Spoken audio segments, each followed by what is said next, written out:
Hi, praise lord, ఎలా ఉన్నారు? ఆది సంఘం విస్తరించబడుతున్నప్పుడు పరిచర్య చేయడానికి సంఘంలో కొంతమందిని ఏర్పాటు చేసుకోవాలని నిర్ణయం తీసుకున్నారు. అపోస్తుల కార్యం 6వ అధ్యాయంలో ఈ మాటలుంటాయి.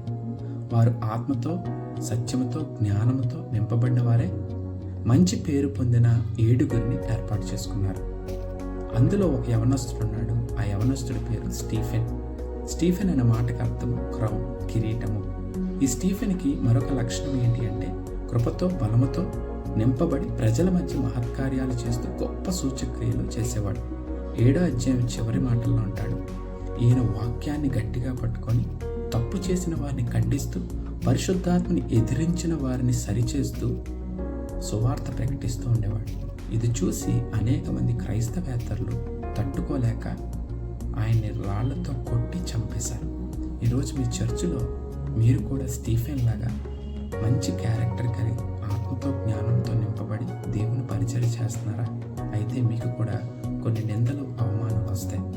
స్టీఫెన్ ఎక్కడ కూడా కాంప్రమైజ్ అవ్వకన్నా, గివప్ చేయకన్నా చనిపోయేదాకా దేవుని కోసం బ్రతికాడు.